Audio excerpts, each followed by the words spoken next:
Да се очекува како сведок соработник во обете истраги да биде вклучен лидерот на СДСМ.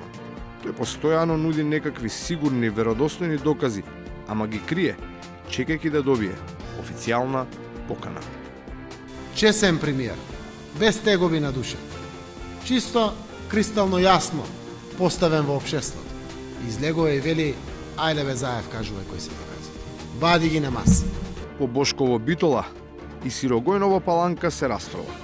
И пак како да држат предвојничка обука, а не партиска трибина. Во фокусот е таа – бомбата. То нема потреба да гледат на кај нас. Бомбата ќе биде во народот.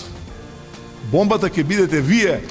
Ако се толку уверени дека имаат страшна бомба во джебот која може да ја урне владата, зарем би го правеле тоа што го прават и натаму би инсистирале на диалог и преговори.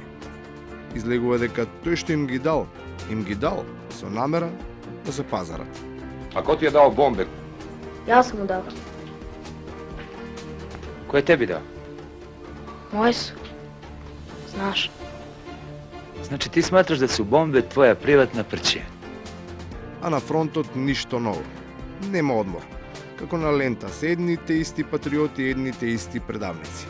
Изгледа дека и на оние од центарот им здодеало штом баш на сите општествено-политички работници им напишале ист крај на прилозите. Од друга страна, веста дека нема нов предлог од Нимиц, овие медиуми ја пренесуваат само технички.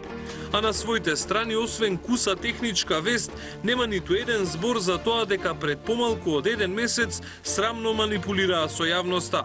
Денеска истите овие медиуми изјавата на Нимиц која ги потона нивните тврдења ја пренесуваат само технички. И на крајот.